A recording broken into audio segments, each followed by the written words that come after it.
లూకాసు వార్త 22వ అధ్యాయం 7 నుంచి 23 వరకు ఉన్న వాక్య భాగం నేను చదువుతున్నాను. అందులో 7వ వచనం. పొంగని రొట్టెల పండుగ రోజు పస్కా గొర్రె పిల్లను వధించవలసిన ఆ రోజు వచ్చింది. యేసు పేతురును యోహానును పంపుతూ, మీరు వెళ్ళి మనం తినడానికి పస్కాను సిద్ధం చేయండి అన్నాడు. వారు, మేము ఎక్కడ సిద్ధం చేయమంటారు అని ఆయనను అడిగారు. ఆయన వారితో అన్నాడు, చూడండి, మీరు నగరంలో ప్రవేశించినప్పుడు మీకెదురుగా ఒక మనిషి నీళ్లకుండా మోసుకు వస్తూ ఉంటాడు. అతను ప్రవేశించే ఇంట్లోకి అతని వెంట వెళ్ళండి. ఆ ఇంటి యజమానిని చూచి ఇలా చెప్పండి, నేను నా శిష్యులతో కూడా పస్కాను తినడానికి అతిథిశాల ఎక్కడని గురువు మీతో అంటున్నాడు. అతడు సామానున్న పెద్ద మేడగది మీకు చూపుతాడు, అక్కడే ఏర్పాట్లు చేయండి. వాళ్ళు వెళ్ళి తమతో ఆయన చెప్పినట్టే అది చూశారు, పస్కాను సిద్ధం చేశారు. ఆ సమయం వచ్చినప్పుడు ఆయన తన 12 మంది రాయబారులతో పాటు కూర్చున్నాడు. అప్పుడు ఆయన వారితో, నా బాధలకు ముందు మీతో కలిసి ఈ పస్కా భోజనం చేయాలని మనఃపూర్వకంగా ఆశించాను. ఎందుకంటే అది దేవుని రాజ్యంలో నెరవేరే వరకు నేను మళ్ళీ దానిని తిననని మీతో చెబుతున్నాను అన్నాడు. అప్పుడు ఆయన ఆ పాత్ర తీసుకొని కృతజ్ఞత అర్పించిన తరువాత, దీనిని తీసుకొని దీనిలోనిది మీలో పంచుకోండి. దేవుని రాజ్యం వచ్చేంత వరకు నేను ద్రాక్షారసం త్రాగనని మీతో చెబుతున్నాను అన్నాడు. అప్పుడు ఆయన రొట్టె తీసుకొని దేవునికి కృతజ్ఞత అర్పించిన తరువాత దానిని విరిచి వారికిచ్చి, ఇది మీకోసం ధారాదత్తమైన నా శరీరం, నన్ను జ్ఞాపకం చేసుకోవడానికి ఇలా చేయండి అన్నాడు. అలాగే భోజనం తర్వాత ఆ పాత్రను తీసుకొని ఇలా అన్నాడు, ఈ పాత్ర మీకోసం చిందే నా రక్తం మూలమైన కృత ఉడంబడిక. అయితే ఇదిగో వినండి, నన్ను శత్రువులకు పట్టి ఇచ్చేవాని చెయ్యి నా చేతితో కూడా ఈ బల్ల మీద ఉంది. దేవుని నిర్ణయం ప్రకారమే మానవపుత్రుడు తప్పకపోతాడు, కానీ అయ్యో, ఎవడైతే ఆయనను పట్టి ఇస్తాడో ఆ మనుషునికి శిక్ష తప్పదు. ప్రార్థన. పరిశుద్ర కృపగల తండ్రి, దయగల ప్రభా, ప్రభు వల్ల సంస్కారాన్ని ప్రభు మీరు మాకు విధించినటువంటి ఈ గొప్ప సందర్భాన్ని ప్రభు మేము ధ్యానించిన ఇంటున్నాగా, మా బాధ్యత ఏంటో, మీరు ఎవరు ఏమై ఉన్నారనే సంగతులను ప్రభు మేము చూడగలగటానికి, అర్థం చేసుకోగలగటానికి, మా జీవితాలకు అన్వయించుకోగలగడానికి మీరే కృప చూపించమని సహాయం చేయమని యేసు నామమున స్తుతించి ప్రార్థించి వేడుకుంటున్నాము తండ్రి. ఆర్మీ, నేవీ, ఎయిర్ ఫోర్స్ కి సంబంధించిన సైనికులు ఎవరైనా కుటుంబాన్ని విడిచిపెట్టి కొన్ని నెలల పాటు డ్యూటీ పైన చాలా దూర ప్రాంతాలు వెళ్లాల్సి వస్తే, వాళ్ళు యూజువల్గా నార్మల్గా కొంతమంది అయినా తమ కుటుంబస్తుల ఫోటో వాళ్ళ పర్సులోనో లేదా ఇంకెక్కడైనా పెట్టుకొని తీసుకువెళ్ళడం జరుగుతుంటుంది కదా. ఎందుకు? వాళ్ళ కుటుంబస్తుని వాళ్ళు మర్చిపోతారేమో అని భయమా? మర్చిపోవడం సాధ్యమేనా? అసలు భార్యని, పిల్లల్ని, తల్లిదండ్రులు ఎవరైనా మర్చిపోతారా? మర్చిపోతారేమో అని గుర్తుపెట్టుకోవడం కోసం ఫోటోలు తీసుకెళ్తారా? అది వాళ్ళ బ్రెయిన్ కోసం కాదు, వాళ్ళ హార్ట్ కోసం. ఆ వ్యక్తులను నేరుగా చూడలేకపోయినా కనీసం ఆ ఫోటో రూపంలోనే వాళ్ళని చూడాలని, వాళ్ళ గురించి ఆలోచించాలని, వాళ్ళని పదే పదే గుర్తు చేసుకొని వాళ్ళతో ఉన్న మెమరీస్ అన్నిటిని కూడా రికలెక్ట్ చేస్తూ దాంతో సంతోషించాలని,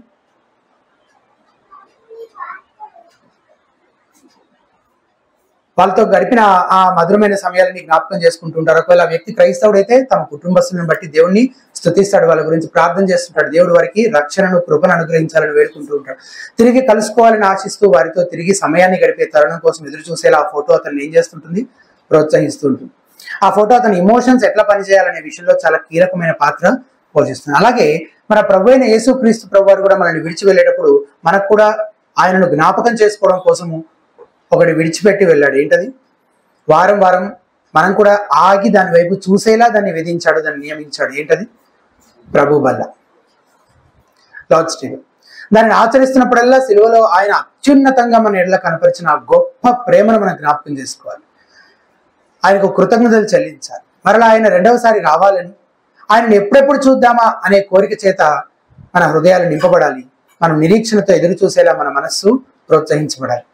ఇందుకే ఆయనను ఎదుర్కోవడానికి నేను సిద్ధంగా ఉన్నానా? నా పెళ్లి కుమారుని ముఖాముఖిగా ఎదుర్కోవడానికి నేను నా జీవితంలో ఇంకా మార్పు చేసుకోవాల్సిన అవసరం ఎక్కడైనా ఉందా అని ఆలోచించుకోవాలి.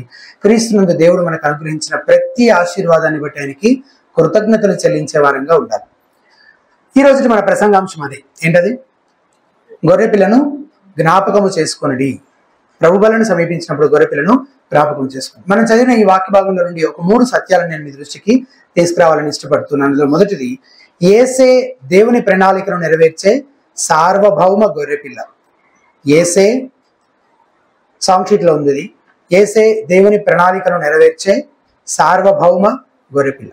ఆయన యొక్క సార్వభౌమత్వాన్ని గురించి మనం ఆలోచన చేస్తే 7వ వచనంలో ఒక మాట ఉంది. 7వ వచనం నుంచి మనం ధ్యానిస్తూ వెళ్దాం. 7 నుంచి 13 వరకు ఉన్న వచనాల్లో ఈ సంగతిని, ఈ సత్యాన్ని మనం చూడబోతున్నాం. 7వ వచనం, పస్కా పశువును వధింపవలసిన పులియని రొట్టెల దినము రాగా. పస్కా పండుగ, పులియని రొట్టె పండుగ, ఇవి రెండు వేరు వేరు పండుగలు అనమాట. రెండు విడివిడిగా చెప్పబడ్డాయి బైబిల్లో. పస్కా పండుగ అలాగే పులియని రొట్టెల పండుగ. పస్కా పండుగ అనేది దేవుడు ఐగుప్తు నుండి ఇజ్రాయేలును విడిపించిన అద్భుత విమోచన కార్యం ఉంది కదా. దేవుడు ఇజ్రాయేల్ని ఐగుప్తు నుంచి విడిపించినటువంటి కార్యం ఉంది కదా. ఆ అద్భుత కార్యాన్ని జ్ఞాపకం చేసుకుంటూ మీరు ప్రతి సంవత్సరం పస్కా పండుగను ఆచరించండి, పస్కా బలి పశువును వధించండి, దాన్ని మీరు అందరూ కలిసి భుజించండి అని, అది ఏ రోజు ఎప్పుడు చేయాలో దేవుడే విధించినటువంటి ఒక పండుగ. అలాగే వారు ఐగుప్తు నుండి విడిపించబడిన ఆ నెలని, ఏ నెల అయితే వాళ్ళు ఐగుప్తు నుంచి బయటకు వచ్చారో ఆ నెలని సంవత్సరంలో మొదటి నెలగా పరిగణించాలని దేవుడు నేర్పించాడు. ఇదంతా ఎక్కడ ఉంటుంది అంటే, ఏ నెల ఎప్పుడైతే వాళ్ళు బయటకు వచ్చారో అది సంవత్సరంలో మొదటి నెల ఇజ్రాయేలీయులకి. నిర్గమాకాండం 12వ అధ్యాయంలో ఈ సంగతులు ఉంటాయి. పస్కా పండుగ ఏ విధంగా ఆచరించాలని అక్కడ చెప్పబడింది అనమాట. మొదటి నెల 14వ రోజు పస్కా పండుగ దినంగా ఆచరించాలి. 13 రోజుల పాటు లేదా 14 రోజుల పాటు ఆ పస్కా బలి పశువుని వాళ్ళ దగ్గర పెట్టుకోవాలి.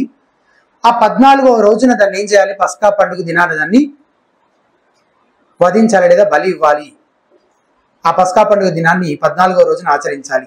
అలాగే 15వ రోజు నుంచి 7 రోజుల పాటు పులియని రొట్టెల పండుగ ఉంటుంది. 14వ రోజు పస్కా పండుగ, 15వ రోజు నుంచి 7 రోజులు అంటే ఏ రోజు వరకు, 21వ రోజు వరకు. 15 నుంచి 21వ రోజు వరకు పులియని రొట్టెల పండుగ. పస్కా పండుగ అయిపోయిన మరుసటి రోజే పులియని రొట్టెల పండుగ మొదలవుతుంది అనమాట. అది వారం రోజులు ఉంటుంది. అప్పుడు పులియని రొట్టెల పండుగను ఆచరించేటప్పుడు పులిసినదేది తినకూడదు, పొంగినదేది తినకూడదు. పులిసినదేది తినకూడదు, పొంగినది అసలు ఇంట్లోనే ఉండకూడదు.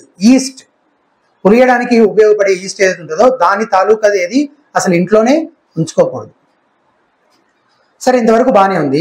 కానీ ఇక్కడ అర్థం కాకుండా ఇబ్బంది పడే విషయం ఏంటి? 7వ వచనంలో పస్కా పశువును వధింపవలసిన, పస్కా పశువును ఎప్పుడు వధించాలి?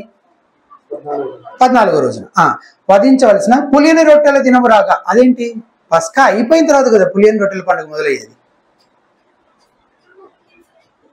వచ్చిన దినం ఏ దినము? పులియని రొట్టెల దినం. కానీ పస్కా పశువును వధించవలసిన దినం అని కూడా చెప్తున్నారు దాన్ని. అదేంటి, పస్కా పశువును వధించాల్సింది ముందు రోజు, పులియని రొట్టెల పండుగ మొదలయ్యేది తర్వాత రోజు కదా.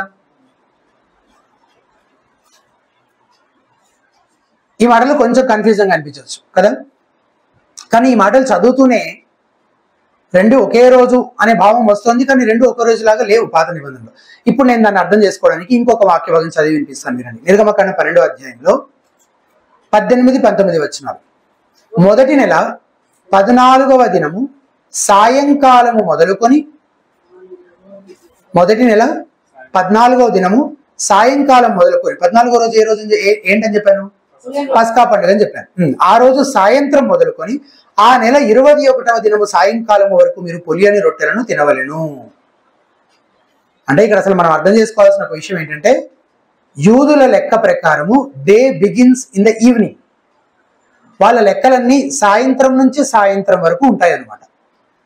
అంటే అప్పుడు మన లెక్కల ప్రకారం మనం ఒక దినము అంటున్న లెక్కలో వాళ్ళ దగ్గర ఒక దినం అయిపోతుంది, ఇంకో దినం మొదలవుతుంది.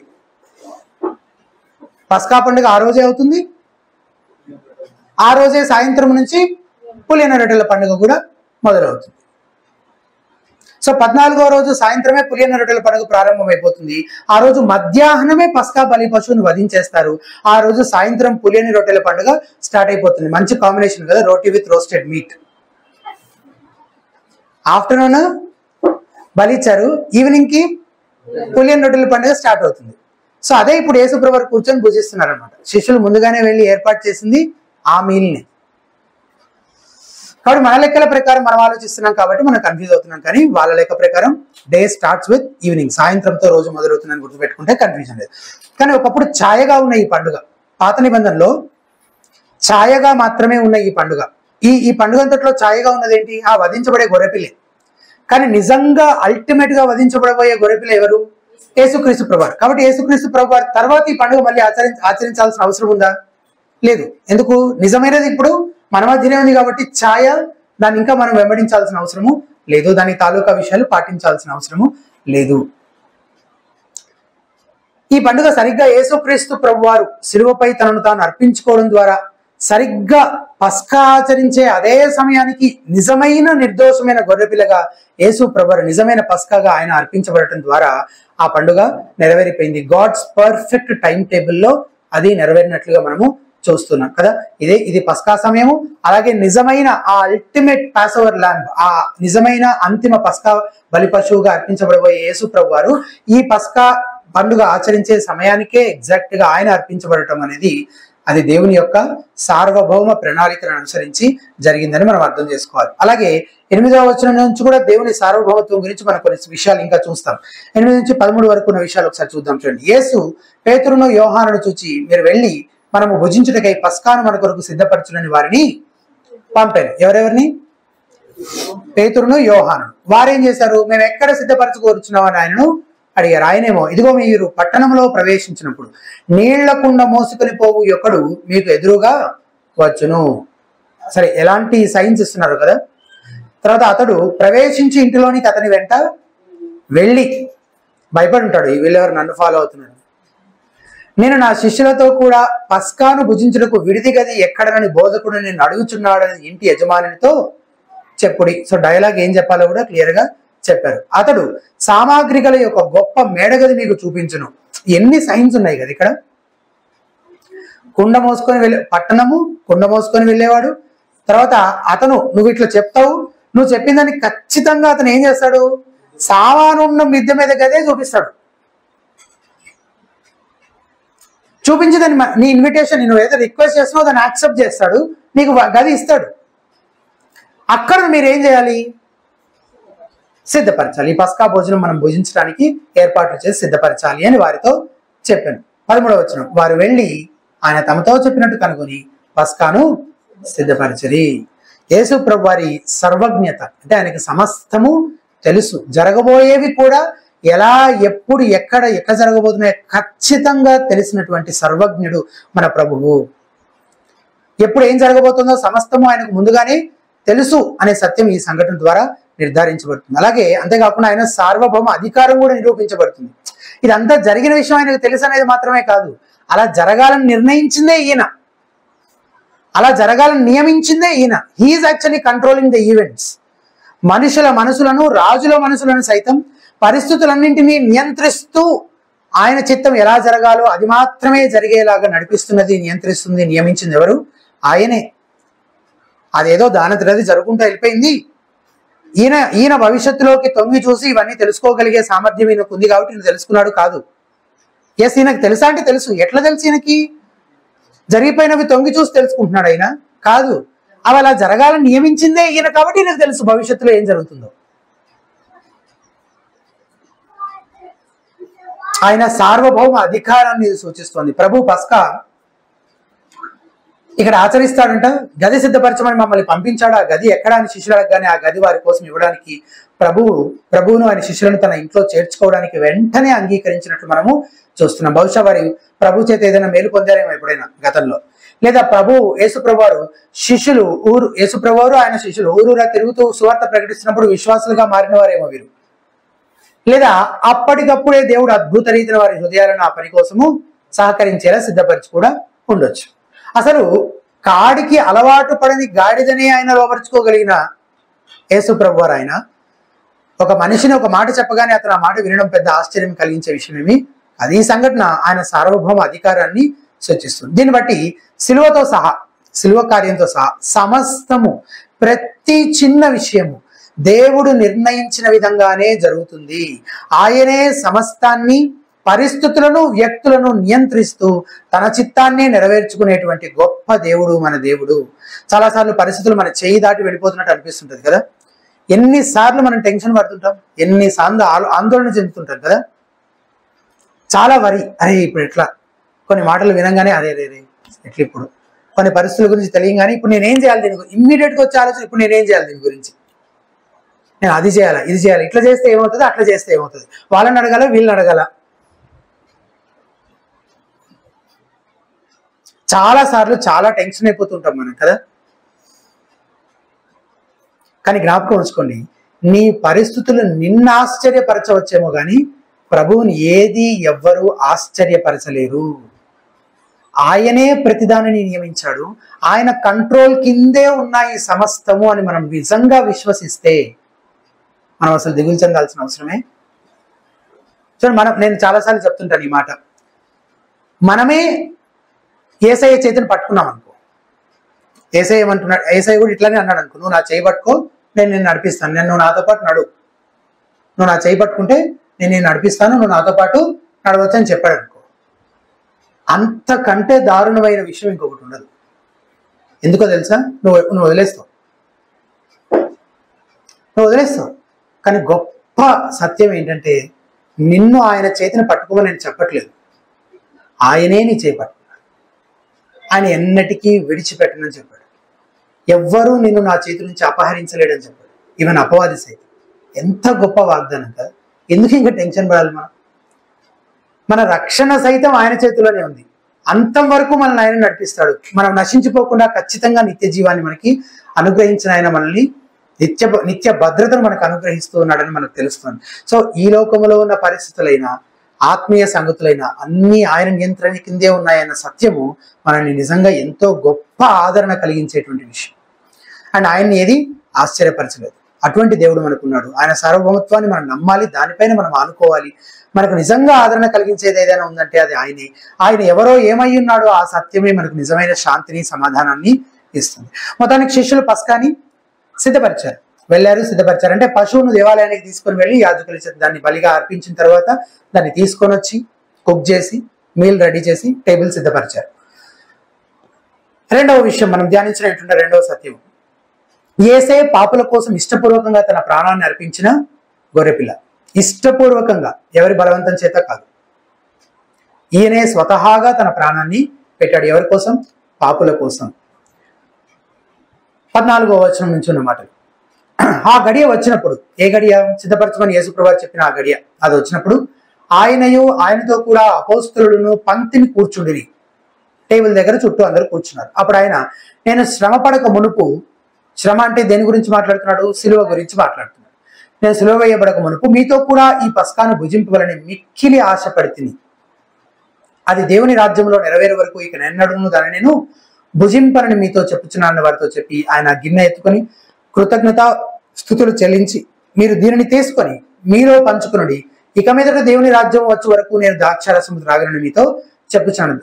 దేవుని రాజ్యం వచ్చు వరకు, నెక్స్ట్ మళ్ళీ నేను మీతో పాటు టేబుల్ దగ్గర కూర్చొని నేను మీతో కలిసి ఈ పస్కా భోజనాన్ని, లేదా నేను ఆ పస్కా భోజనాన్ని ఇప్పుడు యేసుప్రభువు ఎట్లా కన్వర్ట్ చేయబోతున్నారు? ప్రభు వల్ల సంస్కారంగా కన్వర్ట్ చేయబోతున్నారు అన్నమాట. సో దీన్ని నేను మళ్ళీ మీతో పాటు కూర్చొని ఆచరించాలంటే అది ఎప్పుడు జరుగుతుంది? దేవుని రాజ్యం వచ్చినప్పుడే జరుగుతుంది. So this is the last one. కాబట్టి నేను మిక్కిలి ఆశపడుతున్నాను మీతో పాటు కూర్చోవాలని అని అంటున్నారంటే ఆ దినం కోసం ఇంకెంత ఎక్కువగా ఆయన ఎదురు చూస్తుంటాడు కదా మనతో పాటు కూర్చొని భోజనం చేయడానికి.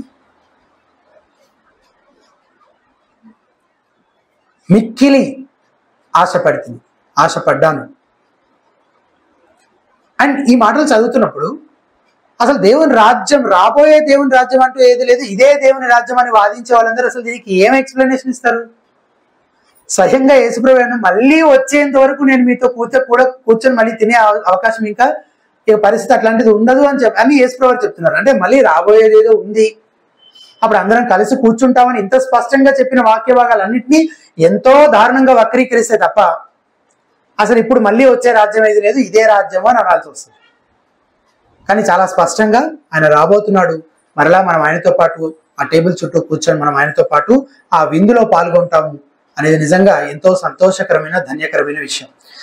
14వ వచనం, పిమ్మట ఆయన యొక్క రొట్టె పట్టుకొని కృతజ్ఞతాస్తుతులు చెల్లించి దాన్ని విరిచి వారికి ఇచ్చి, ఇది మీ కొరకు ఇయ్యబడుచున్న నా శరీరము, నన్ను జ్ఞాపకం చేసుకున్నాడు, దీన్ని చేయడని చెప్పిన ఆ ప్రకారమే భోజనమైన తర్వాత ఆయన గిన్నెను పట్టుకొని, ఈ గిన్నె మీ కొరకు చిందింపబడుచున్న నా రక్తము వలనైన క్రొత్త నిబంధన. యేసుప్రభువు ఈ లోకంలో జీవించినప్పుడు ఆయన చివరిసారిగా ఆచరించిన పస్కా భోజనం ఇది. అలాగే సంఘమంతటికి ఆయన విధించిన ప్రభువుల సంస్కారానికి సంబంధించిన యేసు ప్రభువారు బోధించిన సందర్భం, మొదటిసారి ప్రభు వలన ప్రభువే శిష్యులతో పాటు ఆచరించిన సందర్భం. ఫస్ట్ లార్డ్స్ టేబుల్ని ఎవరు ఆచరించారు? ప్రభువే. ఆయనే ఇనిషియేట్ చేశాడు దీన్ని. ఈ మాటలు మనం దాదాపుగా ప్రతి ఆదివారం చదువుతుంటాం. ఈ వాక్య భాగం నుండి కానీ మొదటి కొరింథీ పత్రికలో నుంచి కానీ చదువుతుంటాం. ఈ సంస్కారం చాలా చాలా ప్రాముఖ్యమైన, దాన్ని జ్ఞాపకం చేసుకోవడం కోసం ప్రభువే స్వయంగా నియమించినటువంటి సంస్కారం. ప్రభువును జ్ఞాపకము చేసుకోవడానికి కొత్త నిబంధన అంతట్లో ఈ పద్ధతి కాకుండా వేరొక పద్ధతి కానీ వేరొక సంస్కారం కానీ ఏదీ లేదు. లార్డ్స్ టేబుల్ గురించి ఇంకా లోతుగా మెడిటేట్ చేయడానికి, అంతా ధ్యానించడానికి మనకి ఈ వాక్య భాగాన్ని ఆధారం చేసుకొని అంత సమయము సరిపోదు. ప్లస్ ఈ ప్యాసేజ్కి మనము న్యాయం చేయలేము. కాబట్టి నేను జస్ట్ కొన్ని ఆస్పెక్ట్స్ మీ దృష్టికి తీసుకొని వస్తాను. అసలు కొత్త నిబంధన అంతట్లో ప్రభువును జ్ఞాపకం చేసుకోవడానికంటూ యేసు ప్రభు వారే స్వయంగా లేదా అపోస్తలులే స్వయంగా చెప్పిన, ఆచరించిన ఏదైనా ఒకే ఒక్క ఆచారం పద్ధతి ఉందా అంటే అది ప్రభు వల్ల సంస్కారం. It is ordinance of Lord's table. ఇది మాత్రమే ప్రభువు చెప్పాడు, ఇది మాత్రమే అపోస్తలులు ఆచరించారు. కాబట్టి ఇది చాలినదా? Is it sufficient? ఇది సరిపోదా మనకి ప్రభువుని జ్ఞాపకం చేసుకోవడానికి? సరిపోతుంది లేదా ఇంకేమైనా కొత్తవి కనిపెట్టాలా? ఏంటి ప్రభు ఇది ఒక్కటే ఎట్లా సరిపోతుంది? నువ్వు ఎంత గొప్ప ప్రభువి, మేమెంత గొప్ప సంఘము, నువ్వు ఎంత గొప్ప ప్రభువి, మేము అసలు వర్ణించగలనా నేను? నీకు మాటలు సరిపోవు కాబట్టి ఆచారాలు కూడా సరిపోవు నీకు.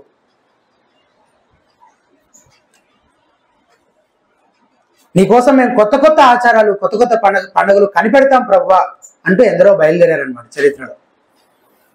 వాక్యం ఆమోదించనివి, ప్రభువు ఆజ్ఞాపించనివి, అపోస్తలులు సైతం ఎన్నడూ చెయ్యని ఆచారాలు ఎన్నో, పండుగలెన్నో సంఘములోనికి ప్రవేశపెట్టి ఎంతో ఘనంగా వాటిని చేస్తూ ప్రభువును జ్ఞాపకం చేసుకుంటున్నాము, ఆరాధిస్తున్నామని చెప్తున్నారు. ఎవరు చెప్పారు అవన్నీ చేస్తూ ప్రభువును జ్ఞాపకం చేసుకోమని?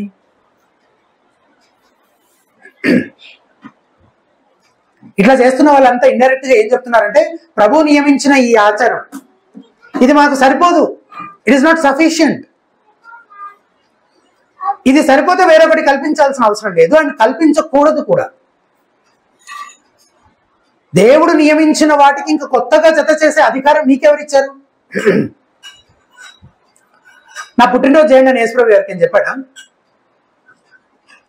ఓవర్ యాక్షన్ అంటే అదే. మరి నిజంగా అంత చేసుకోవాలని ఉంటే, దాని ద్వారానే ప్రజలు, నా బిడ్డలు నన్ను జ్ఞాపకం చేసుకోవాలని యేసుప్రభు అనుకుని ఉంటే ఆయన చెప్పుండేవాడు కదా. అపోస్తలుల కంటే మించిన భక్తి అవసరం లేదు, అంత అతి భక్తి అవసరం లేదు. యేసుప్రభుకు పుట్టినరోజు చేస్తున్నారు, సంవత్సరికాలు కూడా చేస్తున్నారు. మన భాషలో దాన్ని సంవత్సరికం, మీరేమంటారు? చనిపోయిన 1 yearకి. ఒక వ్యక్తి చనిపోతే 1 yearకి చేస్తారు కదా. అబ్బా మీరు బాగా పరిశుద్ధులు కానీ నేను బయట మామూలుగా మన సంవత్సరికమే అంటారా? అదే ఏడూరు అని కూడా అంటారు. ఇట్లా వేరు వేరు పదాలు వాడతారు.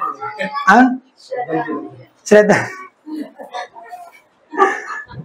సో యేసు ప్రభుకి పుట్టినరోజు చేస్తున్నారు, సంవత్సరికాలు చేస్తున్నారు, ఆల్ సెయింట్స్ డే అని చేస్తున్నారు, గుడారాల పండుగలు చేస్తున్నారు, ఇంకెవరో పస్కా పండుగ కూడా ఆచరిస్తున్నారు తెలిసింది హైదరాబాద్ లో, ప్రథమ ఫలాల పండుగ అని అంటున్నారు. అసలు ఇట్లా చెప్పుకుంటూ పోతే రోమన్ క్యాథలిక్స్ ముందు ప్రొటెస్టెంట్స్ పనికొస్తారు. అసలు ఇంకా నేర్చుకోవాలనుకుంటే వాళ్ళ దగ్గరికి వెళ్ళి నేర్చుకోండి. ఇంకా మిగిలిన ఏమని ఉంటాయి. యేసు ప్రభు సున్నతి పొందిన రోజు, బాప్తిస్మం తీసుకున్న రోజు, పరలోకానికి ఆరోహణమైన రోజు, పరిశుద్ధాత్మని తిరిగి పంపించిన పెంతెకోస్తు దినము, లిస్ట్ ఇంకా మొత్తం. అండ్ వాళ్ళు ఎందుకు పనికి వస్తారు? అసలు మనమే మొదలు పెట్టాలనుకుంటే ఈ పని 365 days సరిపోవు మనకి. రోజు ఒకటి తయారు చేయొచ్చు మనం.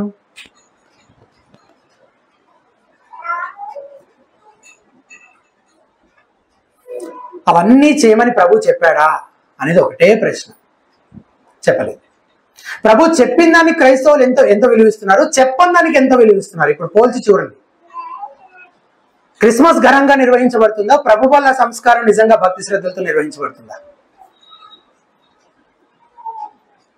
నేను క్రైస్తవుని అని చెప్పుకుంటూ క్రమంగా చర్చికి వచ్చే వారిని అడుగుతున్న ప్రశ్న పండుగ క్రైస్తవుల గురించి కాదు. వాళ్ళు అసలు క్రైస్తవులే కాదు, ప్రభుకి వాళ్ళకి ఏ సంబంధం లేదు. కానీ వచ్చే వారిలో ఎంతమంది యథార్థంగా ప్రభు వల్ల సంస్కారానికి నిజంగా విలువించి దాన్ని మాత్రమే పవిత్రంగా ఆచరిస్తూ ఆయన చెప్పని వాటినన్నింటినీ తిరస్కరిస్తూ వాటన్నిటిని పక్కన పెడుతున్నారు. దీనికి మాత్రమే ఇవ్వాల్సిన ఇంపార్టెన్స్ ని నువ్వు వేరే దాంతో షేర్ చేస్తున్నావు. కొన్నిసార్లు దీనికంటే దానికి ఎక్కువ ప్రయారిటీ ఇంపార్టెన్స్ ఇస్తున్నావు, అప్పుడు దీన్ని అవమానిస్తున్నావు, దీన్ని నిర్లక్ష్యం చేస్తున్నాడు, దీని విలువ దీని ప్రాముఖ్యతను తగ్గించేస్తున్నట్టే ఇది నాకు సరిపోదని చెప్తున్నట్లే. అవును ప్రభు నువ్వు చెప్పావు, కానీ నాకు ఇది సరిపోవట్లేదు, నాకు ఇంకా ఇది కావాలి, ఇంకా అది కావాలి, ఇంకా అది కూడా కావాలి. నువ్వు చెప్పిన పద్ధతిలో కాదు, నేనే కొత్త కొత్త పద్ధతులు కల్పించి నేను కల్పించిన పద్ధతుల్లో నేను ఆరాధిస్తాను, నేను జ్ఞాపకం చేసుకుంటాను అంటున్నాను. అలాంటి ఆరాధన అలాంటి భక్తి దేవుడు అనుమతిస్తాడా, అంగీకరిస్తాడా?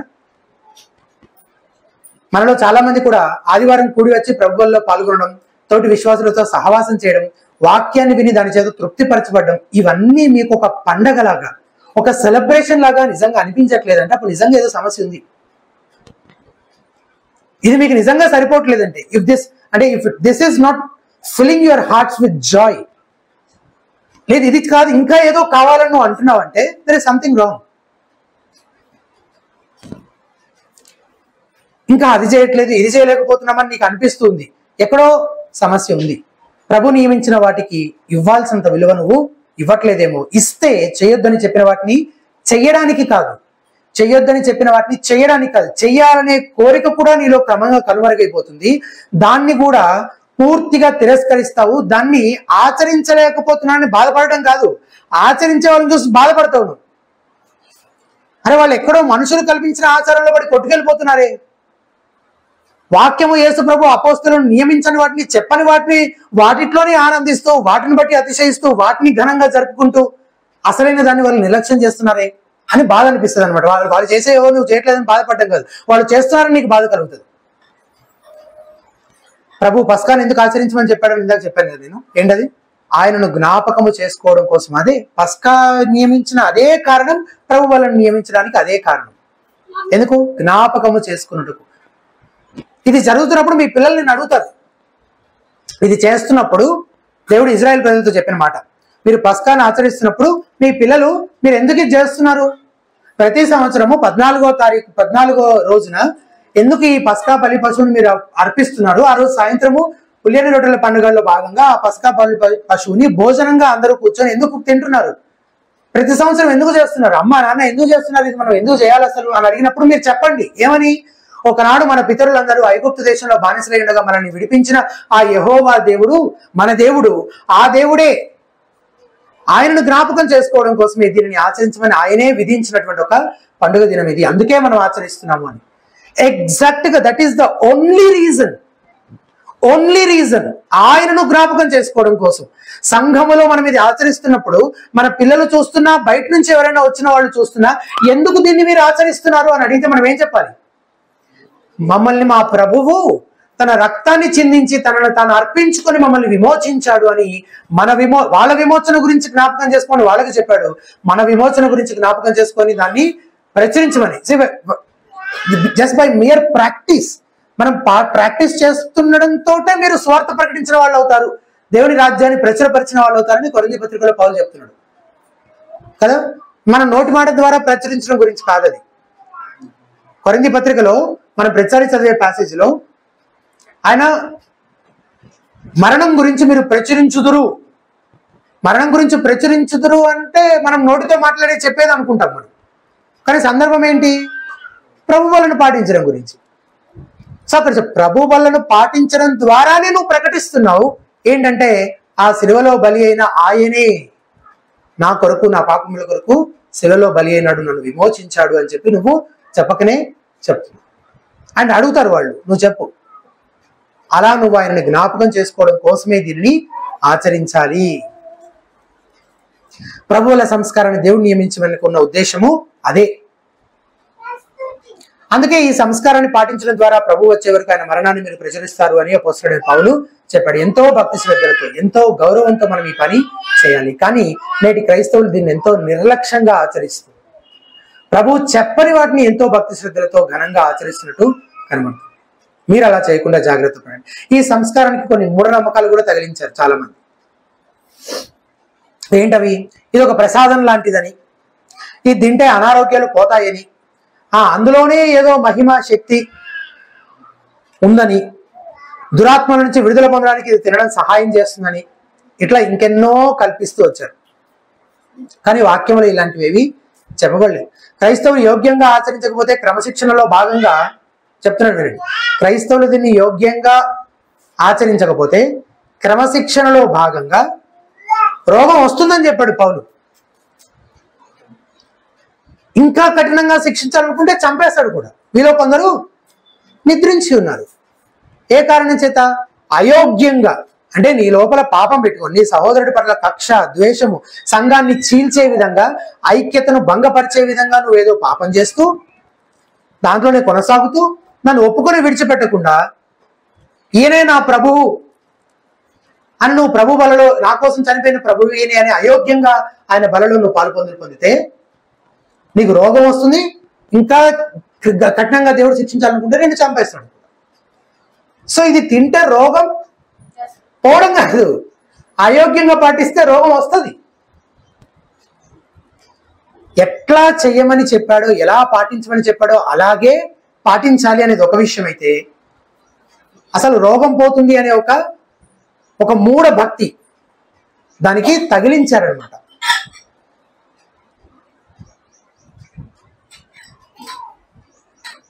ఇటువంటి బోధనలు మౌనంగా సమర్థించేవారు అవి ఎట్లా చర్చికి అయితే వస్తున్నారు కదా అనుకుంటారులే, నిదానంగా నేర్చుకుంటారులే.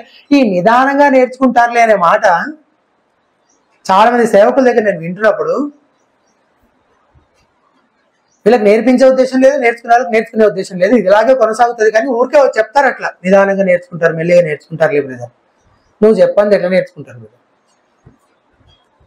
చెప్పగా కదా, చెప్పకుండా నేర్చుకుంటారులే నిదానంగా అంటే ఎట్లా నేర్చుకుంటారు? తెలియని దానికి ఎవరైనా విధేయత చూపించగలరా? అని ఇలాంటివి ఇంకా ఎన్నో కల్పిస్తూ వెళ్ళారు. అని వీళ్ళు మౌనంగా ఉంటున్నారు. ఒకవేళ ప్రజల్లో అలాంటి అవగాహన ఉందంటే అని తెలిసి కూడా మౌనంగా ఉంటున్నాడు అనుకో సేవకుడు, అప్పుడు దాన్ని ఏం చేస్తున్నట్టు? ఇండైరెక్ట్ గా సమర్థిస్తున్నట్టే. అట్లా ఉండనులే.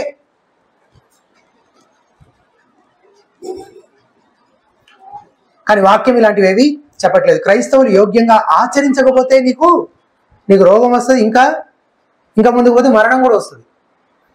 కానీ దాన్ని తినడం వల్ల రోగం పోతుంది అనేది మాత్రం ఒక పచ్చి అబద్ధం. అసలు ప్రభు బలను నియమించిన దాని ఉద్దేశం అది కానే కాదు. ఇటువంటి బోధనని మౌనంగా మనము సమర్థించే పనిలో కూడా ఎట్టి పరిస్థితులు ఉండదు. డబ్బుల కోసమో ప్రజల కోసమో అటువంటి సేవకులు చాలా మంది ఉంటారు మెగా చర్చెస్ లో. అసలు పాల్గొంటున్న వ్యక్తి విశ్వాస కాదనే వివేచన లేకుండా అందరికీ ప్రసాదంలాగా పనిచేస్తుంటారు. ఎవరింట్లో వాళ్ళు ఆచరించవచ్చు అని బోధించే వాళ్ళు కూడా ఉన్నారు. కానీ బైబిల్ చాలా స్పష్టంగా చెప్తుంది, వాళ్ళు ఆదివారంలో రొట్టె విరుచులకు కూడి వచ్చినప్పుడు, సంఘం అంతా కూడి వచ్చినప్పుడు అందరం కలిసి ఒకే శరీరమైనటువంటి మనం ఆ ఒక్క రొట్టెలో ఒకే పాత్రలో కలిసి చేయి వేయవలసినటువంటి వారము. నీ ఇష్టం వచ్చినట్టుగా దాన్ని ఆచరించడానికి వీలేదు. దయ్యాలు వదిలించడానికి ప్రయోగించాల్సిన మంత్రం అలాంటిది ఏది కాదు. ఇది నన్ను జ్ఞాపకం చేసుకోవడం కోసం దీన్ని చెయ్యండి అని ప్రభు చెప్పాడు. దానికోసం మాత్రమే ఈ సంస్కారాన్ని ఆచరించాలి, ప్రభు బలిలో పొందాలి, ఇంకే కారణాన్ని బట్టి కాదు. 2 విషయాలు చెప్పాను. ఒకటి, ప్రభువును జ్ఞాపకం చేసుకోవడానికి ఇది మాత్రమే ప్రభువు విధించిన ఆచారము. 2, దీనిని ఎట్లా ఆచరించాలి, ఎందుకు ఆచరించాలి? ఆయన్ని జ్ఞాపకం చేసుకోవడం కోసం మాత్రమే ఆచరించాలి. వేరే ఏ కారణాల కోసము, ఏ అవసరతల కోసం ఆచరించుకోవాలి. ఈ రొట్టె ద్రాక్షారసాలు మనం తీసుకునే సమయానికి చాలా మంది చేసేటువంటి ఇంకొక దుర్బోధ, ఈ రొట్టె ద్రాక్షారసాలు మనం తీసుకునే సమయానికి అందులో ఉండే ఎలిమెంట్స్ అన్ని రూపాంతరం చెందుతాయి, అంతరం చెందుతాయి, మార్పు చెంది ఏమవుతాయి? నిజంగానే యేసుక్రీస్తు శరీర రక్తాలు అయిపోతాయట. దీని చరిత్రలో ట్రాన్స్సబ్స్టాన్షియేషనిజం అన్నారు. తెలుగులో పదార్థాంతరవాదం. పదార్థం అంతరం చెందుతుంది అంటే మార్పు చెందుతుంది. ఎట్లా మార్పు చెందుతుంది? నిజంగా యేసుక్రీస్తు శరీర రక్తాలుగా మార్పు చెందిపోతాయట. చాలాసార్లు ఏమనిపిస్తుంది అంటే ఇట్లాంటివి వినగానే ఎట్లా తీసుకుంటే ఏముంది కదా, మనం ఏం నమ్ముతున్నాం? అవి సాదృశ్యాలు మాత్రమే. ఈ రొట్టె ప్రభు శరీరానికి సాదృశ్యం, ఈ ద్రాక్షారసం ప్రభు రక్తానికి సాదృశ్యం అంటున్నాం మనం. అదే నిజంగానే శరీర రక్తాలు అయిపోతున్నాయని మనం నమ్మట్లేదు. కానీ దీని గురించి మనం మాట్లాడితే చాలా మంది చెప్పే విషయం ఏంటి? ఆమె గురించి, ప్రతి చిన్నదాని గురించి ఏంటి బ్రదర్ మీరు అసలు? ఇప్పుడు నిజంగానే శరీర రక్తాలు అనుకొని తింటున్నాడు అనుకోండి, ఏంటి ఇప్పుడు వచ్చిన నష్టం? అంటే దీని వెనకాల ఉన్నటువంటి కారణాలు తెలియక మనకి ఇది చాలా చిన్న విషయం అనిపిస్తుంది న్యాచురల్గా. నేను మిమ్మల్ని ఏమనట్లేదు, ఫీల్ అవ్వద్దు. కారణాలు తెలియక మనకి ఇది చాలా చిన్న విషయం అనిపిస్తుంది. ఇది ప్రధానంగా రోమన్ క్యాథలిక్లు మొదలుపెట్టిన విషయం. చాలా మంది ప్రొటెస్టెంట్లు కూడా ఈరోజు దీన్ని ఇలాగే ఆచరిస్తున్నారు ఇదే భావనలో. దాంట్లో ఏముంది అని అనుకోవద్దు, వాక్య విరుద్ధమైన ఆలోచనలు భావజాలాలు దీని వెనకాల ఉన్నాయి.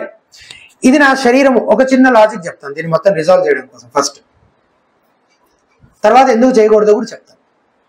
యేసు ప్రభువారు రొట్టెని చేత్తో పట్టుకొని ఆ పాత్రను చేత్తో పట్టుకొని ఇది నా శరీరము ఇది నా రక్తము అని చెప్పినప్పుడు ఆయన ఫిజికల్ గా వాళ్ళ మధ్యలో ఉన్నాడు కదా, అవునా? ఫిజికల్ గా శరీరంతో పాటు ఆయన వాళ్ళ మధ్యలో కూర్చొనే కదా ఇదంతా చేస్తున్నాడు. సో తన శరీరానికి వేరుగా ఇదిగో ఇది నా శరీరం అంటున్నప్పుడు కామన్ సెన్స్ ఉన్న వాళ్ళు ఎవరికైనా ఆయన యాక్చువల్ ఫిజికల్ బాడీకి వేరుగా రొట్టెని సాదృశ్యంగా చెప్తున్నాడని అర్థమవుతుంది ఈజీగానే. రక్తం ఆయన ఒంట్లో ఆయన రక్తం ప్రవహిస్తుంది కదా, మరి పాత్రలో రక్తాన్ని ఆయన రక్తమే ఎట్లా అనుకో, ఖచ్చితంగా ఆయన అదైతే చేయలేదు. ఇక ఆ ఎక్స్ట్రీమ్కి వెళ్ళే వాళ్ళకి మనం ఏం అనలేము, కానీ ఇంకేం చెప్పలేము వాళ్ళకి. Reading too much in to the text, అక్కడ లేనిది ఏదో విపరీతంగా ఊహించేసి దాంట్లో చొప్పిస్తున్నారు అనాల్సి వస్తుంది. అండ్ అక్కడున్న శిష్యులు కూడా ఖచ్చితంగా దాన్ని అలా అర్థం చేసుకుని ఉంటారు. అక్షరార్థంగా ఇది ఆయన శరీరము ఆయన రక్తమే అని దాన్ని అర్థం చేసుకోలేదు. ఎందుకంటే శరీరంతో పాటు ప్రభు వాళ్ళ మధ్యలోనే ఉన్నాడు. అంటే ఆయన శరీరానికి వేరుగా రొట్టె ఉంది కదా, కాబట్టి సాదృశ్యంగా ప్రభు ఆ మాటలు చెప్తున్నాడు. కానీ నిజంగా అది ఆయన శరీరంగా మారిపోతుంది, ద్రాక్షరసం రక్తంగా మారిపోతుందని అనుకోకూడదు. ఇలాంటి సాదృశ్యాలు ప్రభు వేరే సందర్భాల్లో కూడా చెప్పాడు. నేనే ద్వారమును అన్నాడు. రేపటి నుంచి పొద్దున్నే లేవగానే గుమ్మం దగ్గర మోకాళ్ళు వేసి దానికి నమస్కారం చేస్తామా? నేనే ద్వారమును అన్నాడు కదా. ఇది నా శరీరము అన్నది లిటరల్ గా తీసుకోవాలని వాదించే వాళ్ళకి చెప్తున్నమాట. ఆయన నేనే ద్వారమునని కూడా అన్నాడు. ద్వారం ఎక్కడ కనిపిస్తే అక్కడ దానికి మొక్కుదామా? దేవుని గొర్రె పిల్లని ప్రభు గురించి చెప్పండి. గొర్రెలన్నీ వెళ్తుంటే అదిగో యేసుక్రీస్తు వెళ్తున్నాడు అందామా? హౌ ఫూలిష్ కదా. అది అక్షరార్థంగా తీసుకోవద్దు, దీన్ని అలంకారంగా మాత్రమే తీసుకోవాలని ఎక్కడైనా ఉందా? నేనే ద్వారమును, ఈయన దేవుని గొర్రెపిల్ల అని చెప్పిన సందర్భాల్లో మళ్ళీ మీరు లిటరల్ గా తీసేసుకుంటారేమో, అక్షరార్థంగా అట్లా కాదు, ఇది అలంకారంగా చెప్తున్నాను అంతే అని యేసు ప్రభు చెప్పాడా? బాప్తిస్మం ఇచ్చే యోహాను చెప్పాడా? అయినా మనం చదవగానే అర్థం అవ్వట్లేదు ఇది అలంకార భాష అని. కానీ ఈ ప్రభువుల దగ్గరకు వచ్చినప్పుడు మాత్రం నో. ఎందుకు? ఇది ఎక్కడి నుంచి వచ్చింది? ఒక విధంగా ఇది మన చుట్టూ ఉన్న కల్చర్లో కూడా ఉంది కాబట్టి, ప్రసాదం అనే రూపంలో ఉంది కాబట్టి దాన్ని ఈజీగా అడాప్ట్ చేసుకుంటాం మనం. దాన్ని ఎట్లా ఆచరిస్తామో అలాగే ఇక్కడ కూడా కానీ దేవుడు ఏం చెప్తున్నాడు తెలుసా? అన్యులకు అన్య దేవతలకు మీరు ఎట్లాగా వారిని ఆరాధిస్తారో వారిని పూజిస్తారో ఆ విధంగా నాకు చెయ్యొద్దు, అట్లా నాకు చెయ్యొద్దు అని చెప్పాడు ప్రభు. ఎట్లా నన్ను ఆరాధించాలో ఎట్లా పూజించాలో నేను చెప్తా, విధానాలు పద్ధతులు. అన్యులు చేసినట్టుగా మీరు నాకు చెయ్యొద్దు అని చెప్పి చాలా క్లియర్ గా లేవియా కాండంలో ఆజ్ఞ ఉంది. కాబట్టి ఇవి అలంకారంగా మాత్రమే తీసుకోవాలి. అలంకార భాషలో పోల్చి వర్ణిస్తూ ఉన్నారంతే. అంటే ఇది చాలా తరచుగా జరిగేటువంటి విషయం వాక్యంలో. సరే, దైవశాస్త్రంగా ఉన్నటువంటి ఇంకో కొన్ని సమస్యలు ఏంటంటే, హెబ్రీయులకు రాసిన పత్రిక 10:10 ఏముంటుంది? యేసుక్రీస్తు యొక్క శరీరం ఒక్కసారి అర్పించబడుట చేత ఆ చిత్తమును బట్టి మనము పరిశుద్ధపరచబడి ఉన్నాము అని ఉంది. యేసుక్రీస్తు ప్రభువారు ఎన్నిసార్లు అర్పించబడ్డారట? ఒక్కసారి. ఈ బోధ వేరు వేరు సందర్భాల్లో కూడా ఇదే విషయం. ఆయన మనందరి పాపల నిమిత్తం ఎన్నిసార్లు అర్పించబడ్డాడు? ఒక్కసారి అర్పించబడ్డాడు అని చెప్పాడు. ఒకవేళ రొట్టె ద్రాక్షారసాలు నిజమైన శరీర రక్తాలుగా మారిపోతున్నట్లయితే ఎగ్జాక్ట్లీ ప్రతిసారి ఆ రొట్టెని విరుస్తున్నప్పుడు ఆ ద్రాక్షారసాన్ని చేతితో పట్టుకున్నప్పుడు వీళ్ళు ప్రతిసారి ఏం చేస్తున్నారు? యేసుక్రీస్తు ప్రభు వారిని చంపుతున్నారు, బలిగా అర్పిస్తున్నారు. అండ్ మీకు తెలుసా, ఈ విషయాలని వాళ్ళకి తెలుసు, ఇదంతా తెలిసే చేస్తున్నారు. నిజంగానే వాళ్ళు బలిగా అర్పిస్తున్నారు. అందుకే రోమన్ క్యాథలిక్స్ ఆ ప్రభు బల సంస్కారం అని మనం చెప్తున్న దానికి వాళ్ళు ఏమంటారు తెలుసా? దివ్య బలి పూజ. ఇంగ్లీష్ లో మాస్ అంటే అర్పణ, బలిగా అర్పించడాన్నే మాస్ అంటారు. వాళ్ళు అదే చేస్తున్నారు. యేసుక్రీస్తు ప్రభువారిని ప్రతి ఆదివారము వాళ్ళు బలిగా అర్పిస్తున్నారు. అప్పుడు దీని గురించి ఏం చెప్తారు మరి? ఆయన ఒక్కసారి అర్పించబడ్డాడు అన్నదానికి అంటే ఇది సరిపోదా? 2000 సంవత్సరాల క్రితం ఆయన శిలువలో చేసిన కార్యం సరిపోదా? ప్రతిసారి మనం బలిగా అర్పించాలా? అలా అర్పించమని దేవుడు చెప్పాడా? మళ్ళీ బలి ఎక్కడికి పోతుంది? మన చుట్టూ ఉన్న అన్యజనుల పద్ధతులు, ఆరాధనా విధానాల్లోకి వెళ్తుంది. కాబట్టి మళ్ళీ మనం ఈజీగా అడాప్ట్ చేసేసుకుంటాం. సంఘంలో నేటి దుర్బోధలన్నీ కూడా దాదాపుగా మన చుట్టూ ఉన్న అన్యమత ఆచారాలకు చాలా రిజంబ్లింగ్ గా ఉంటాయి. కాబట్టి వాక్యం ఏం చెప్తుంది అని పరిశీలించడానికి కంటే ఎక్కువగా దాన్ని ఈజీగా యాక్సెప్ట్ చేసేయగలుగుతున్నారు ప్రజలు. అందుకే దాన్ని ఆ భావంలో ఆచరించే వాళ్ళు, అంటే రోమన్ క్యాథలిక్స్ దివ్య బలి పూజ అంటారు దాన్ని, ప్రతిసారి అర్పిస్తున్నాము అంటున్నప్పుడు ఒకేసారి అర్పించబడిన వాడు అని వాక్య బోధన వాళ్ళు ఏం చేస్తున్నారు, తృణీకరిస్తున్నారు, దాన్ని ఎగతాళి చేస్తున్నట్టు. అలాగే ఇది ఇది ఒక సమస్య. ఇంకో సమస్య ఏంటి, నేను నా అభిషిక్తుని కుళ్ళి పట్టనీయను అని యేసుక్రీస్తు ప్రభువారు, నేను అనుకోవడం ఆయన ఎగ్జాక్ట్ గుర్తురావట్లేదు, 19వ కీర్తనలోనో లేదా 16వ కీర్తనలోనో 10వ వచనంలో ఉంటుంది ఈ మాట, నేను నా అభిషిక్తుని కుళ్ళి పట్టనీయను. ఇదే విషయాన్ని పేతురు భక్తుడు అపోస్తల కార్యాల గ్రంథం 2వ అధ్యాయంలో కోట్ చేసి, ఇది దావీదు గురించి చెప్తున్న మాటలు కాదు. ఎందుకు? దావీదు చనిపోయి సమాధి చేయబడ్డాడు. మరి ఎవరి గురించి? చనిపోయి 3వ దినాన తిరిగి పునరుద్ధరణుడై లేచిన యేసుక్రీస్తు ప్రభువు గురించే ఈ ప్రవచనము, ఇదిగో యేసుక్రీస్తును నెరవేరిందని పేతురు భక్తుడు అపోస్తల కార్యాల 2వ అధ్యాయంలో చెప్తున్నాడు. అందుకని అక్షరాల రొట్టె ద్రాక్షారసం యేసుక్రీస్తు శరీర రక్తాలు మారిపోతాయి అని చెప్పేవాళ్ళు ఈ మిగిలిపోయిన రొట్టె ద్రాక్షారసం ఉంటాయి కదా, వీటన్నిటిని తీసుకొని నాకు తెలిసిన ఒక సంఘం వాళ్ళు తీసుకెళ్ళి పూడ్చిపెడుతున్నారట గొయ్యి తీసి. ఎందుకు?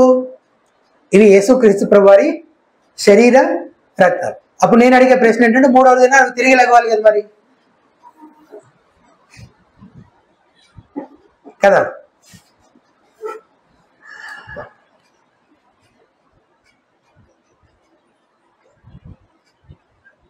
ఒక వారం రోజులు వాటిని పక్కన పెడితే కుళ్ళు పట్టుకుని ఉంటాయో?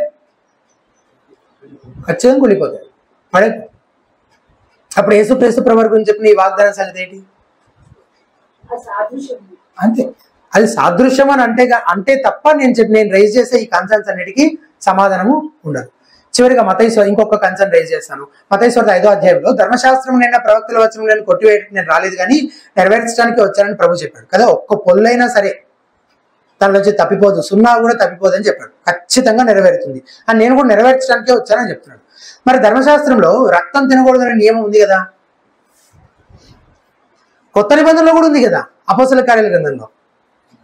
మరి ఒకవేళ అక్షరార్థంగా రొట్టె ద్రాక్షారసాలు శరీరక్తాలుగా మారిపోతున్నట్లయితే యేసు ప్రభువారే స్వయంగా మీరు ధర్మశాస్త్రాన్ని ఉల్లంఘించండి, దాన్ని పాటించనక్కర్లేదు, దానికి విరుద్ధమైనది ఏదో నేను ఇప్పుడు కొత్తగా విధిస్తున్నానని చెప్తున్నట్టే కదా నిజంగా రక్తంగా అయిపోతుంది అని చెప్తే యేసు ప్రభువారు అట్లా చెప్పారా? చెప్తారా?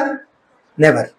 కాబట్టి ప్రభు చెప్పిన విధంగా కాకుండా ఇంకేదైనా భావంలో ప్రభురాత్రి భోజన సంస్కారాన్ని ఆచరించాలని ఎవరైనా చెప్తే అది కేవలం మానవ కల్పిత ఆచారమే. అటువంటివి మనము చేయకూడదు. నేను చెప్పిన 2 విషయాలు గుర్తున్నాయి. ఒకటి, ఆ ప్రభువే విధించిన ఆచారం అంటూ సంస్కారం అంటే ఏదైనా ఉందా బైబిల్లో అంటే అది ప్రభువుల సంస్కారం మాత్రమే. వేరే దేనికి దీనికి ఇచ్చే విలువ షేర్ చేయొద్దు, దీనికి ఇవ్వాల్సిన ఇంపార్టెన్స్ ని వేరే దేంతో షేర్ చేయొద్దు, కొత్తగా ఇది కలపొద్దు, ఆ అధికారం నీకు లేదు. అండ్ ఇది చాలినది అని నువ్వు నమ్ముతున్నట్లయితే అలా చేయవు. రెండవది, చేసే విధానం. ఎందుకు చేస్తున్నావు అంటే ఒకే కారణం, ఆయనని జ్ఞాపకం చేసుకోవడం కోసం, కారణం అది. మూడవది, చేసే విధానం, ఏ భావంలో నువ్వు దాన్ని ఆచరిస్తున్నావు, అది సాదృశ్యం మాత్రమే. ఇక 3వ సత్యం, చివరిది, యేసే అబద్ధ శిష్యుల అసలు రంగు బయటపెట్టే ద్రోహానికి గురైన గొర్రెపిల్ల. సిలువ వేయబడక ముందు ఈ చివరి సాయంకాల భోజనం కోసం ప్రభువారి శిష్యులు కూర్చున్నప్పుడు యేసు ప్రభువారు ఒక విషయం చెప్పారు. ఏంటది? 21వ వచనం, చివరి 3 వచనాలు మనం చదువుతున్నాం. 21వ వచనం, ఇదిగో నన్ను అప్పగించు వాని చెయ్యి నాతో కూడా ఈ బల్ల మీద. చాలా సర్ప్రైజింగ్ ఉండొచ్చు కదా, చాలా ఆశ్చర్యపోయి ఉండొచ్చు. ఎందుకు వాళ్ళు ఇంతకాలం ఇంత సన్నిహితంగా ప్రతి ఒక్కరికి మిగిలిన వాళ్ళందరి గురించి తెలిసి ఉంటుంది. అరే మనలో ఒకడా అని ఒక పక్క ఆశ్చర్యం, ఇంకో పక్క బాధ, అని ఇంకో పక్క భయం. మనలో ఒకడు అన్నాడు కానీ ఎవరో చెప్పలేదు. యూద మత నాయకులు యేసును శత్రువుగా చూస్తున్నారంటే ఓకే, అది తెలిసిన విషయమే. కానీ 12 మందిలో ఒకడా? అప్పుడు అక్కడ ప్రభువారితో పాటు కూర్చొని పస్కాను భుజిస్తున్న వారిలో ఒకడా? అదెట్లా సాధ్యము, ఎవరతను అని తమలో తామే చర్చించుకుంటూ ఉండగా అది మరొక వివాదాస్పదమైన చర్చ కూడా దారితీసిందండి. చాలా స్ట్రేంజ్ గా అనిపిస్తుంది అసలు ఈ డిస్కషన్ ఎట్లా వచ్చిందని. 24వ వచనం చూడండి, తమలో ఎవడు గొప్పవాడుగా ఎంచబడినో అన్న వివాదం వారిలో పుట్టగా. స్ట్రేంజ్ ఉంది కదా డిస్కషన్. అదే ఈ వచనాన్ని మనం వచ్చే వారం ధ్యానిద్దాము. అందుకంటే ముందు ప్రతి ఒక్కరూ తమను తాము ప్రశ్నించుకున్నారు. బహుశా యేసు ప్రభువు చెప్పిన మాటలు వారిని బాధించుండొచ్చు, భయపెట్టుండొచ్చు. 23వ వచనం చూడండి, వారు ఈ పనిని చేయబోవు వాడెవడు అని తమలో తాము అడుగుకొనసాగిరి. ఎవరై ఉంటారు? ఎవరి గురించి అంటున్నాడు ప్రభు ఈ మాటలన్నీ? మార్కు చెప్తాడు 14:19లో, వారు దుఃఖపడి నేనా అని ఒకని తరువాత ఒకడు ఆయనను అడిగారు. ప్రభువా నేనా ప్రభువా? వాళ్ళు డిస్కషన్ అయిపోయింది. ఇప్పుడు నేనా ప్రభువా అని అందరూ ఎవరిని అడుగుతున్నారు? యేసు ప్రభు వారిని అడుగుతారు. చివరికి యూదా కూడా మత్తయి 26-25లో మత్తయి చెప్తాడు ఈ మాట, ఆయనను అప్పగించిన యూదా బోధకుడా నేనా అని ఆయన అడగగా యూదా కూడా అడుగుతున్నాడు, నేనా ప్రభువా? ఏది పోయిన ప్రీవియస్ ప్యాసేజ్ లో మనం ఆల్రెడీ అమ్మేసి వచ్చి ఇప్పుడు కూర్చున్నాడు ఇక్కడ, ఏమన్నాడు? నేనా ప్రభువా అని అడుగుతున్నాడు. మిగిలిన 11 మంది విషయంలో ఈ ప్రశ్న యథార్థమైందే. వారు తమ ఆత్మీయ శక్తి సామర్థ్యాలపైన నమ్మకం లేదు, వాళ్ళకి తక్కువగా ఉంది, ల్యాక్ ఆఫ్ కాన్ఫిడెన్స్. కాబట్టి తమను తాము ప్రశ్నించుకుంటున్నారు, పరిశీలించుకుంటున్నారు, ఒకరినొకరు నిందించుకోవట్లేదు కదా. నువ్వే అయి ఉంటావు ఖచ్చితంగా. నేనా ప్రభువా? అట్లీస్ట్ ఈ సందర్భంలో వాళ్ళు అట్లా అవతల వాళ్ళు నిందించలేదు కదా. వారు నిజానికి భయపడ్డారు, అది నేనై ఉండకపోతే బాగుందని అనుకుంటున్నారు. కానీ ఎవ్వరు అది యూదానే అయి ఉండొచ్చు అని అన్నారు. పోనీ అట్లా కూడా అనలేదు. అంటే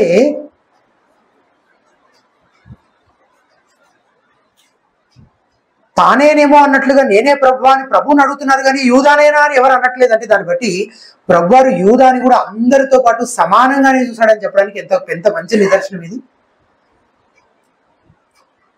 ఈయనకు అన్నీ తెలిసినా వాడంతటి వాడు బయటపడాలి, జరిగే టైంకి జరగాల్సింది జరుగుతుంది, అండ్ వాడికి రావాల్సిన శిక్ష వాడికి వస్తుంది. కానీ ఇండిఫరెన్స్ ఎక్కడ లేదు, పక్షపాతం ఎక్కడ లేదు, అందరినీ ఆయన సమానంగానే చూశాడడానికి ఇది ఒక గొప్ప నిదర్శనం. యూదా కూడా మిగిలిన శిష్యులాగే తాను కూడా ఎంతో నమ్మకస్తుడని బాగా నటించాడు, అందరినీ బాగా నమ్మించగలిగాడని తెలుస్తుంది. యేసు ప్రభువారితో పాటు 3 సంవత్సరాలు శిష్యుడని చెప్పుకుంటూ తిరిగాడు యూదా. ఎన్నో అద్భుతాలు కల్లారా చూశాడు, ఆయన బోధ వింటూ వచ్చాడు, పరిచర్యకు నియమించబడి పంపబడ్డాడు. అతను యేసు ప్రభువారికి శిష్యులకి భౌతికంగా దగ్గరగా ఉన్నాడు, కానీ అతని హృదయం యేసు ప్రభుకి చాలా దూరంగా ఉంది. శరీరం దగ్గరగా ఉంది, గుంపులోనే ఉంది, కానీ అతని హృదయం దేవునికి దూరంగా ఉంది. తన మోసాన్ని కప్పిపుచ్చుకోవడానికి ఒక వేషధారిలా నటిస్తూ ఉన్నాడు. అప్పటికి ప్రభువుని అమ్మేసి వచ్చి కూర్చున్నాడు, కానీ నేనా ప్రభువా అని అడుగుతున్నాడు. యూదా గురించి యేసు ప్రభు చెప్పిన మాటలు వినండి. 22వ వచనంలో, నిర్ణయించబడిన ప్రకారం మనుష్య కుమారుడు పోవచ్చున్నాడు, కానీ ఆయన ఎవరి చేత అప్పగించబడుచున్నాడు ఆ మనుషునికి శ్రమ అని చెప్పాను.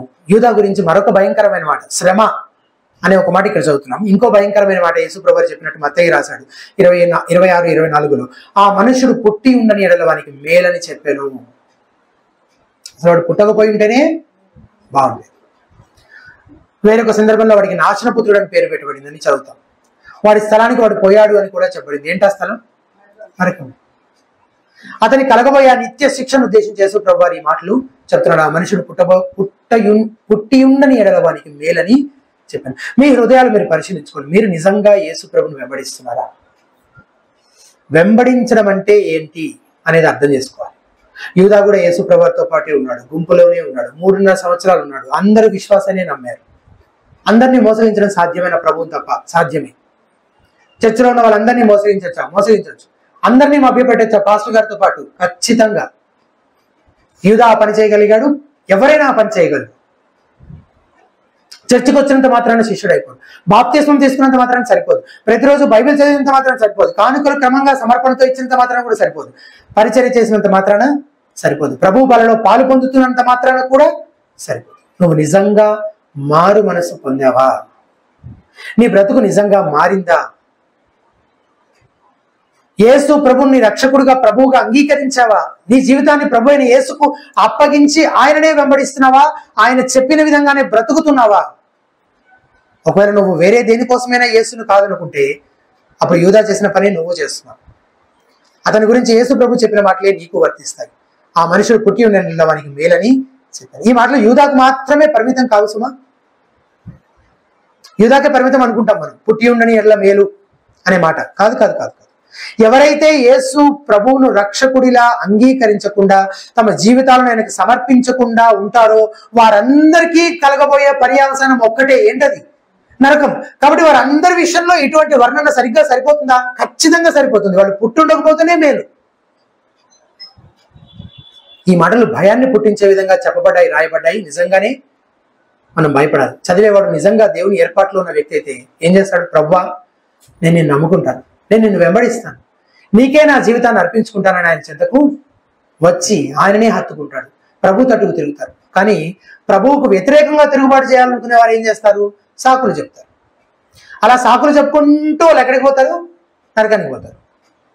కానీ నువ్వు ఈ రోజున ఈ మాటలు వింటున్నావు అంటేనే నీకు ఇదొక అవకాశం. ఒకవేళ నీ జీవితాన్ని ప్రభువుకి ఇంకా సమర్పించుకోలేకపోతే ఇప్పుడు సమర్పించుకోవడానికి ఇదొక గొప్ప అవకాశం. ఇప్పుడు నువ్వు నీకు సువార్త విన్న తర్వాత కూడా నీలో కఠిన హృదయమే నీకు కనబడుతుంటే అప్పుడు కూడా ప్రభువా నాలో ఇంకా కఠిన హృదయమే కనబడుతుంది. నువ్వు కఠిన హృదయాన్ని తీసివేసి మాంసపు గుండెనిచ్చే ప్రభువు కదా నువ్వు. ప్రభు, నాలో ఉన్న కఠిన హృదయాన్ని తీసేయి, నీ కనికరం కోసం నీపైన ఆధారపడుతున్నాను ప్రభువా అని ఆయన తట్టు తిరిగే మనసు నీకుంటే ఆయన తప్పక నిన్ను చేర్చుకుంటాడు. నా యొద్దకు వచ్చువని నేను ఎంత మాత్రమును త్రోసివేనని ప్రభువే వాగ్దానం చేశాడు. కానీ అటువంటి మనసు ఒకవేళ నీలో లేకపోతే, ఇంకా ప్రభువును నిందించే మనస్తత్వం ఒకవేళ నీలో ఉంటే, ప్రభు యొక్క సువార్తను తిరస్కరించడానికే ఏవో వాదనలు చెప్తూ ఉన్నావంటే నీకు శ్రమ అని ప్రభు చెప్తున్నాడు. దేవుడు నీతో మాట్లాడుతున్నప్పుడు దాన్ని లక్ష్య పెట్టి దానికి సానుకూలంగా స్పందిస్తే నీకు మంచిది. అలా చేయకపోతే నువ్వు అసలు పుట్టుండకపోతేనే మంచిది. ఆ మాటలు నీకు కూడా వర్తిస్తాయి, నీ గురించి కూడా చెప్పాల్సి వస్తుంది. ఎందుకంటే అంత భయంకరమైన పర్యవసానాన్ని నువ్వు కూడా ఎదుర్కోబోతున్నావు. నాశనపుత్రుడు కేవలం యూదా మాత్రమే కాదు, అతను ఒక్కడే కాదు నరకానికి వెళ్ళేది. ప్రభువును తిరస్కరించిన వారందరూ అక్కడే ఉంటారు. ప్రభువును నమ్ముకున్నానని చెప్పి నటిస్తూ అందరినీ మోసగిస్తూ ఉన్న వాళ్ళు కూడా వాళ్ళ అంతం కూడా నరకమే. యేసు ప్రభు ఎన్నుకున్నటువంటి అతి సమీపంగా ఉన్నటువంటి అపోస్తలులో ఒకడైన యూదానే అతని పరిస్థితి ఇట్లుంటే ఈ రోజుకి ఆ పరిస్థితి ఏమైనా మెరుగై ఉంటుంది అనుకుంటున్నారా మీరు? మెరుగవడం కాదు. నేటి సంఘములో కూడా అనేకమైనటువంటి యూదా ఇస్కరియోతులు ఉన్నారు. ఈ రోజున కూడా యేసు ప్రభుని అమ్మేసేవారు ఉన్నారు. నా పాపపు సుఖమే నాకు యేసు ప్రభు కంటే ఎంతో విలువైనది అనుకునే వాళ్ళు ఉన్నారు. 30 వెండి నాణ్యాల కంటే కాదు, 300 వెండి నాణ్యాల కంటే కూడా అత్యంత ప్రియమైనది నా పాపపు సుఖమే. యేసు ప్రభువా పాపమా అంటే పాపాన్ని చూస్ చేసుకునే వాళ్ళు క్రైస్తవులం అనే పేరుతో ముసుగు వేసుకునే వేషధారులాగా సంఘములో ఉంటా ఉన్నారు. దాన్ని యేసు ప్రభు కోసం నేను విడిచిపెట్టను, నేను పోగొట్టుకోను, నేను నష్టపోను. ప్రభువును పనంగా పెట్టి ఏదైతే నువ్వు సంపాదించుకుంటున్నావో అది నువ్వు చేయడం ద్వారా నువ్వు ప్రభువును అమ్మేస్తున్నావు. అప్పుడు నువ్వు ప్రభువును అమ్మేసినట్లే లెక్క. ఈ రోజున కూడా చాలా మంది సరైన వేళ దొరకనప్పుడు దొరికేంత వరకు ఎదురు చూస్తున్నారనమాట. దొరికినప్పుడు ప్రభువును అమ్మేసుకోవడానికి సిద్ధంగా ఉన్నారు. నీ ప్రాణమా నీ ప్రభువా అంటే ఈరోజు చర్చికి వెళ్ళే చాలా మంది దేన్ని చూస్ చేసుకుంటారు? ప్రాణాన్ని. నీకు ఒక 1 కోటి రూపాయలు డబ్బులు వస్తాయి యేసుప్రభుని వదిలిపెట్టేస్తే ఎంతమంది యేసుప్రభుని చూస్ చేసుకుంటారు? 90% మంది 1 కోటి రూపాయలే కావాలంట. ఆ 1 కోటి రూపాయల కోసం వాళ్ళు ఏం చేస్తున్నారు? ప్రభువుని అమ్మేస్తున్నారు. యేసు ప్రభు నీ బంధువుల, యేసు ప్రభు బాధపడ్డ పర్వాలేదు, కానీ మా అమ్మ మా నాన్న మా బంధువులు మాత్రం వాళ్ళు నేను బాధపడ్డా. అప్పుడు నీ దేవుడు ఎవరు? నీ బంధువులే, నీ అమ్మ నాన్న. ప్రభుని ఏం చేసావు? పనంగా పెట్టి నువ్వు వీళ్ళని ప్రేమించడానికి తీర్మానించుకున్నావు. ఆచారాల యేసు ప్రభువా? యేసు ప్రభు ఏమైపోయినా నాకు పర్వాలేదు, మానవ కల్పిత ఆచారాలు పాటించొద్దని ఆయన ఎంత గొంతు చించుకొని ఎంత ఖండించినా నాకు అవసరం లేదు. నా ఆచారాన్ని నేను నిలబెట్టుకోవడమే నాకు కావాలి.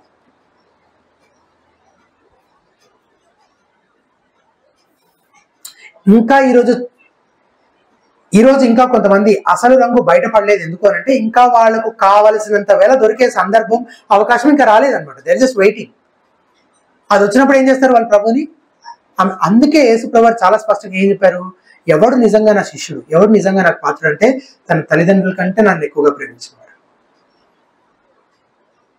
తన దగ్గర ఉన్న ఆస్తి కంటే ధనం కంటే నన్ను ఎక్కువగా ప్రేమించినవాడు, ఇంకా చెప్పాలంటే తన ప్రాణం కంటే నన్ను ఎక్కువగా ప్రేమించినవాడు, వాడే నిజంగా నాకు శిష్యుడు, నాకు పాత్రుడు. నిజంగా విశ్వాసైనటువంటి వాడి మనసు అలాగే ఉంటుంది.